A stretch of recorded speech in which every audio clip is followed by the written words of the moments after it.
2019 ఎన్నికల సమయంలో ఈ జగన్మోహన్ రెడ్డి గారు ఆయన అనుచర గణం చేసిన మాటలు కూడా ఇక్కడ మనం ఒకసారి రాష్ట్ర ప్రజలకు గుర్తు చేయాలి అధ్యక్ష.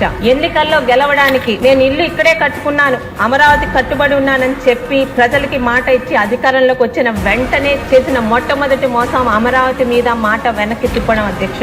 ఒక పాలకుడు ఇచ్చిన మాట మొదట అడిగే రాజధానిపై మోసంతో పరిపాలన మొదలుపెట్టిన ఆనాటి అసమర్థ పాలకుడు జగన్మోహన్ రెడ్డి గారు అధ్యక్ష.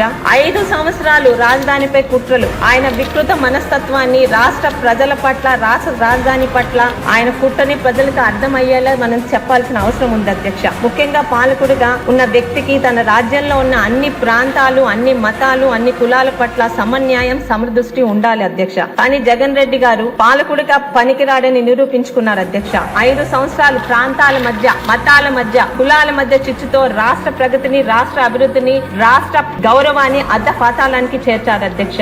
ముఖ్యంగా రాజధానిపై ఆయన కుట్రలు కులాల మధ్య చిచ్చుతో మొదలు పెట్టారు అధ్యక్ష. ఒక కులానికి ఆపాదించే కుట్రలతోనే ఆయన తెరలేపారు అధ్యక్ష.